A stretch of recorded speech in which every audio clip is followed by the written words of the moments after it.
আর তা ছিল রাসূল সাল্লাল্লাহু আলাইহি সাল্লাম ঘুম থেকে উঠে হাতটা পানিতে ডুবাতে নিষেধ করলেন। তিনি বললেন হাতটা আগে ভালো করে 3 বার ধুয়ে নিতে হবে, তারপর হাতটা পানিতে ডুবিয়ে পানি উঠিয়ে অজু করতে হবে।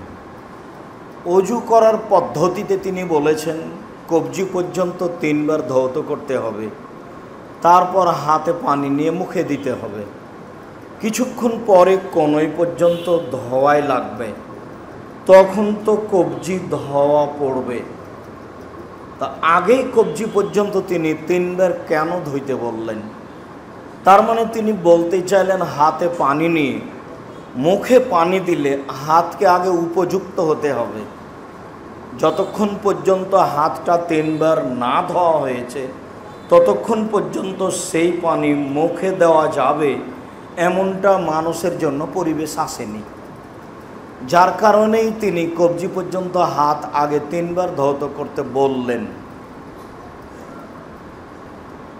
আবারও বলি, কনুই পর্যন্ত হাত কিছুক্ষণ পরে ধোয়া পড়বে, তবুও তিনি কেন কবজি পর্যন্ত ধৌত করতে বললেন আমি আর আপনি না জানি, তবে কোনো রহস্য আছে। আরও তিনি বললেন যে ঘুম থেকে উঠে হাত পানিতে ডুবানো যাবে না, হাত আগে 3 বার ধৌত করতে হবে। এইটা কিন্তু অজু নয়। ঘুম থেকে উঠে পানি ব্যবহার করার পূর্বে হাত 3 বার ধৌত করতে হবে। এখন তো নল টিপলেই পানি আসে, এখন ধর বিষয়টি পরিবেশ নেই। তবে যে সময় বালতিতে পাত্রে পানি থাকতো, পানিতে আপনি হাত ডুবিয়ে অজু করবেন এমন অনুমতি নেই। আগে হাত ধৌত করতে হবে 3 বার। তারপরে বদ্ধ পানিতে পেশাব করতে তিনি কেন নিষেধ করলেন? সমস্যা কি? ফরজ গোসলের জন্য তিনি আগেই কেন অজু করতে বললেন? তার আগে তিনি কেন হাতকে মাটিতে মেজে হাতটা ধোয়ার পরে অজু আরম্ভ করতে বললেন? কেনই বা আগে হাত ধৌত করতে হবে, তারপরে হাত মাটিতে মাজতে হবে, তারপরে অজু করতে হবে?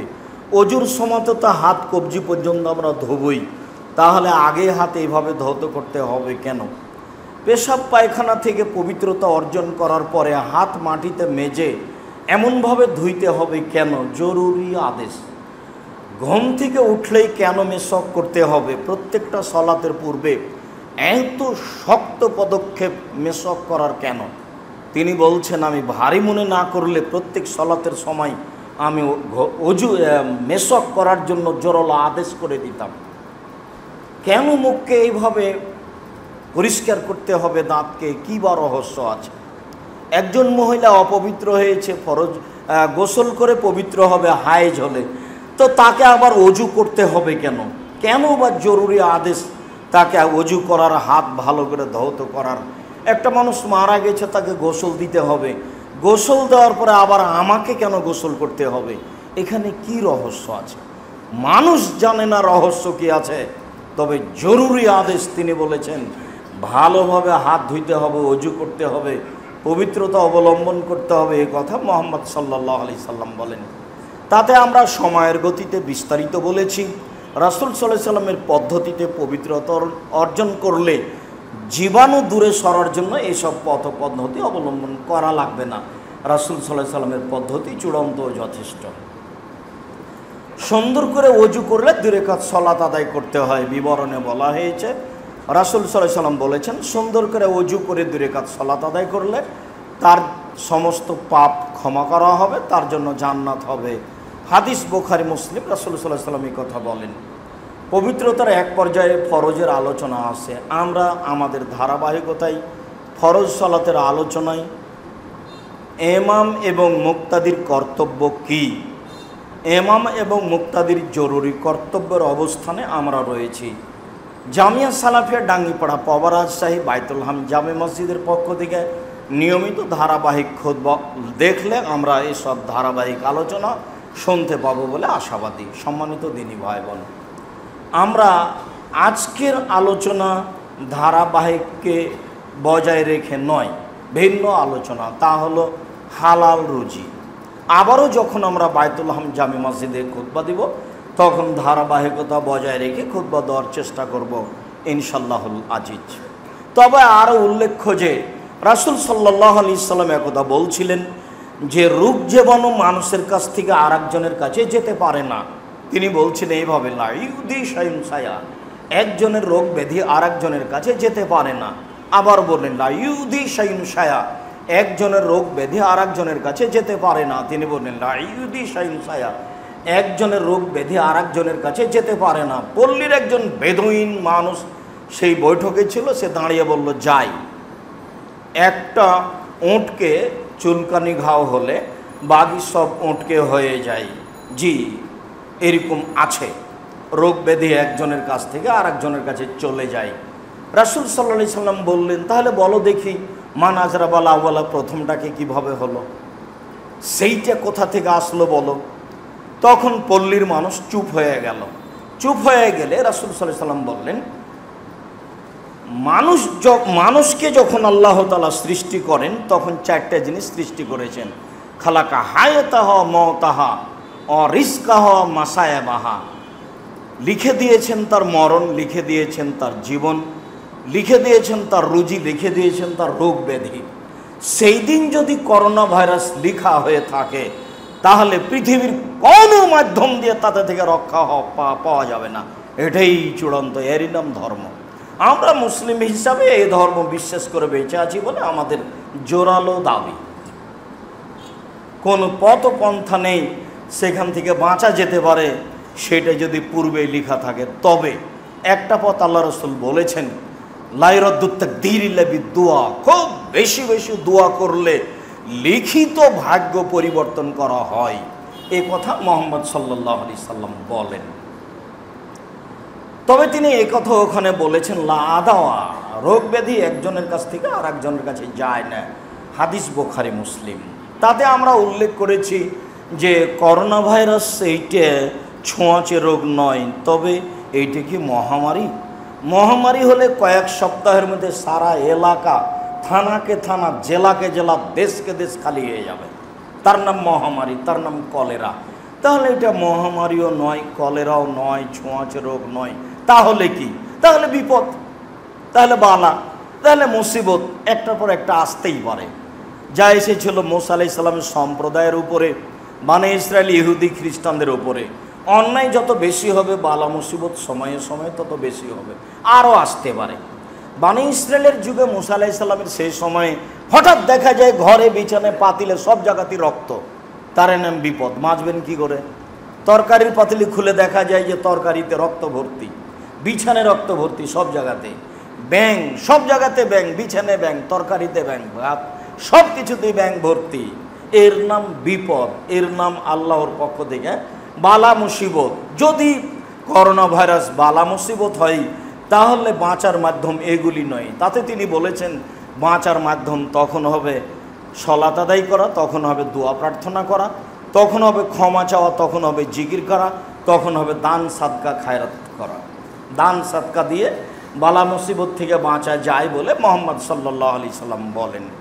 সম্মানিত দিনী ভাই বোন, ধারাবাহিকতার আলোচনায় সময় সাপেক্ষে হবে হালাল রুজি।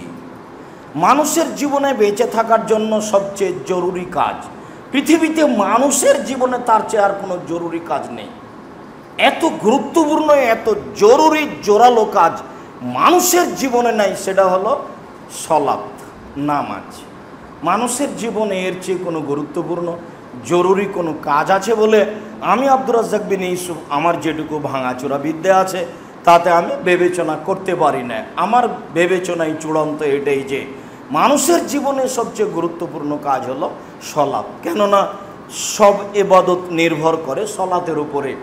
সালাত এমন একটি ইবাদত যার উপরে নির্ভর করে অন্য অন্য ইবাদত। বিভিন্ন আলেম ওলামা, আব্দুর রাজ্জাক বিন ইউসুফ সহ আরও বক্তার মুখে কথা শুনেছি যে রাসূল সাল্লাল্লাহু আলাইহি সাল্লাম বলেছেন ইবাদতের জগতে সবচেয়ে দামি ইবাদত সিয়াম, রোজা। রোজা দিয়ে আল্লাহকে যত সন্তুষ্ট করা যায় আর কোনো ইবাদত দিয়ে আল্লাহকে তত সন্তুষ্ট করা যায় না বলে তিনি জাতির সামনে বলেছেন। হ্যাঁ, এই কথাই ঠিক। তবে যদি সালাত না থাকে তাহলে রোজার ইবাদত আল্লাহ কেটে দিবেন, সেটা যত দামি ইবাদত হোক না কেন। সালাত এমন একটি ইবাদত যার উপরে নির্ভর করে অন্যান্য ইবাদত। আব্দুর রাজ্জাক বিন ইউসুফ সহ আরও বিভিন্ন লোকের মুখে শুনেছি ইবাদতের জগতে সবচেয়ে শক্তিশালী ক্ষমতাধর পাওয়ারফুল ইবাদত হলো দান। দানের মতো পৃথিবীতে কোনো শক্তিশালী ইবাদত নেই যে একটা থেকে আরেকটা ঘটাতে পারে। এটা অন্য কোনো ইবাদত পারে না, দানই পারে। দান করেছেন, এখানে কবর শাস্তি বন্ধ, এটা তার ক্ষমতা। এই কথা মুহাম্মদ সাল্লাল্লাহু আলাইহি সাল্লাম বলে। দানই এমন একটা ভিন্ন ধরনের ইবাদত, আপনি দান করলেন, পাপ মিটে গেল ওইভাবে, পানি যেমন আগুনকে নিভিয়ে দিতে পারে যেইভাবে। এই কথা মুহাম্মদ সাল্লাল্লাহু আলাইহি সাল্লাম বলেন।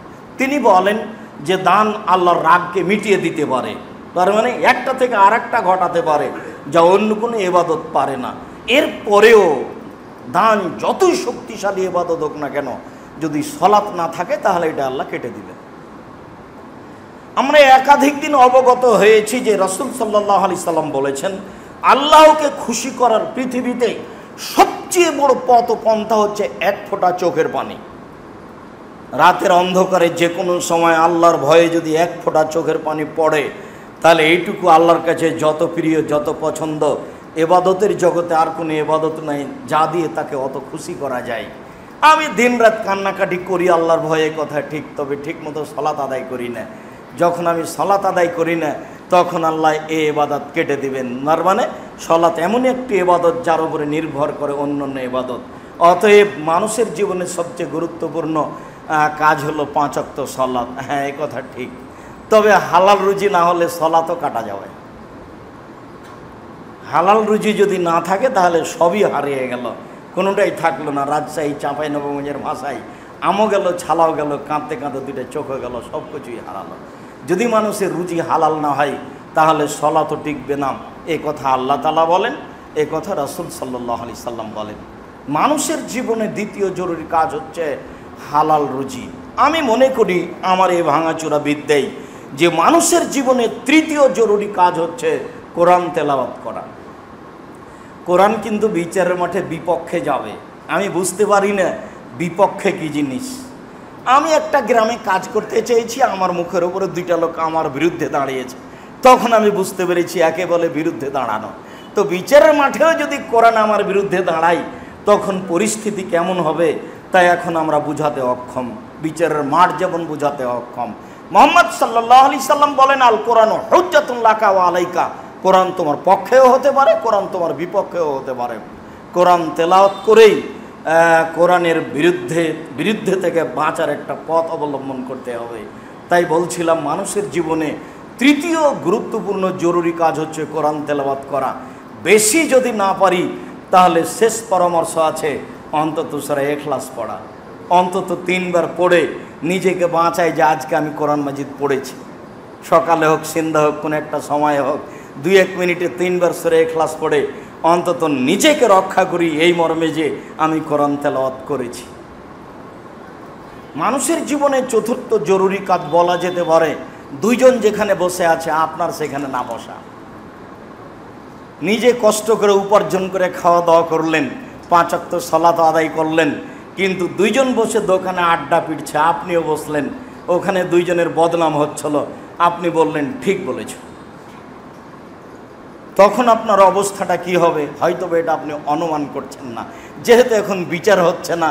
কাজে এইটা কত বড় অপরাধ তা আমি বুঝতে পারছি না। যার কারণে আমাদের পক্ষ থেকে জরুরি অনুরোধ আছে, জরুরি প্রয়োজন ছাড়া যেখানে 2-4 জন লোক বসে আছে সেখানে না বসা। এরপরে আলোচনার পূর্বে আপনাদের সাথে জরুরি কথা হচ্ছে একটু সামনের দিকে আগিয়ে চেপে বসতে হবে। আর আজানের পর থেকে নিয়ে খুতবা শেষ হওয়া পর্যন্ত কোনো মুসাল্লি আপোষে কথা বলতে পাবে না, যতই অসুবিধা হোক। কোনো যদি কথা বলার প্রয়োজন হয় তাহলে আমার সাথে বলতে হবে, আর আমি আপনার সাথে বলতে পাবো। এছাড়া মুখে কথা বলার নিষেধ আছে আজান থেকে নিয়ে খুতবা শেষ হওয়া পর্যন্ত। সম্মানিত দ্বীনি মুসলিম ভাই বোন, হালাল রুজি এ ব্যাপারে আল্লাহ তাআলা বলেন ইয়া আইয়ুহান নাস কুলু মিম্মা ফিল আরদে হালালান তাইয়্যিবা। পৃথিবীর পুরুষ নারী যার নাম মানুষ, তোমরা সবাই হালাল রুজি খাও, যেইটা আমি মাটিতে উপার্জন করেছি রুজি হিসাবে, পৃথিবীতে যারা যেটাকে রুজি বলে তার যেটা হালাল সেটা খেতে হবে। আর আমাদের জন্য হালালের সাথে সাথে পবিত্র হতে হবে। কেন? গরু হালাল কিন্তু মরে গেছে, তখন হালাল হলেও আমি খেতে পাবো না, তখন আর আমার জন্য পবিত্র নয়। আল্লাহ তাআলা পৃথিবীর মানুষকে আদেশ করেন, পৃথিবীর মানুষ যাদের নাম মানুষ, তোমরা হালাল রুজি খাও, এটা আল্লাহর আদেশ। এইবার আল্লাহ তাআলা সাধারণ মুমিন পুরুষ নারীকে আদেশ করেন। আল্লাহ তাআলা বলেন, ইয়া আইয়ুহাল্লাযীনা আমানু কুলু মিন তাইয়্যিবাতি মা রাযাকনাকুম, হে পৃথিবীর মুমিন পুরুষ নারী, আমি তোমাদেরকে যে রুজি দিয়েছি সেখান থেকে যেটা হালাল সেটা খাও। আমি অনেক রুজি দিয়েছি, মানুষ বিভিন্নভাবে রুজি উপার্জন করছে, করবে, তো আমি যেটা হালাল দিয়েছি, এই ছেলে সহসা স্থানে দাঁড়াও, সামনে ভাবে আসা যাবে না। আমাকে দেখতে পান আর না পান, যে যেখানে আছেন ভদ্রতা বজায় রেখে মুখ বন্ধ করে দাঁড়িয়ে থাকবেন, কষ্ট যতই হোক, শুলিও হবে না, ফাঁসিও হবে না। অতএব জায়গা পায়নি, জায়গার কারণে আর একজনকে ধাক্কা দেব, এমনটা হবে না, এমন কোনো ব্যবস্থাপনা এখানে আসেনি। জুমার দিন এমন একটা দিন, যেই দিন সূর্য ওঠার পর থেকে নিয়ে আজান পর্যন্ত যে যত পারে সলাত আদায়ের অনুমতি আছে, অথচ রমজান মাসে লাইলাতুল কাদরে অনুমতি নেই। রমজান মাসে লাইলাতুল কাদরে 8 রাকাতই পড়তে হবে, রাত যত দামি হোক, রমজান মাস যত দামি হোক না কেন, লাইলাতুল কাদর যত দামি হোক না কেন, ধরে নিলাম পৃথিবীতে যত দিন আছে, যত রাত আছে, তার সবচেয়ে দামি রাত, সবচেয়ে দামি মাস, এ কথাই ঠিক। এরপরেও 8 রাকাতের বেশি সালাত আদায় করবেন, এ অনুমতি নেই। এই অনুমতি শুধু কাবা ঘরে আছে, পৃথিবীর আর কোথাও নেই।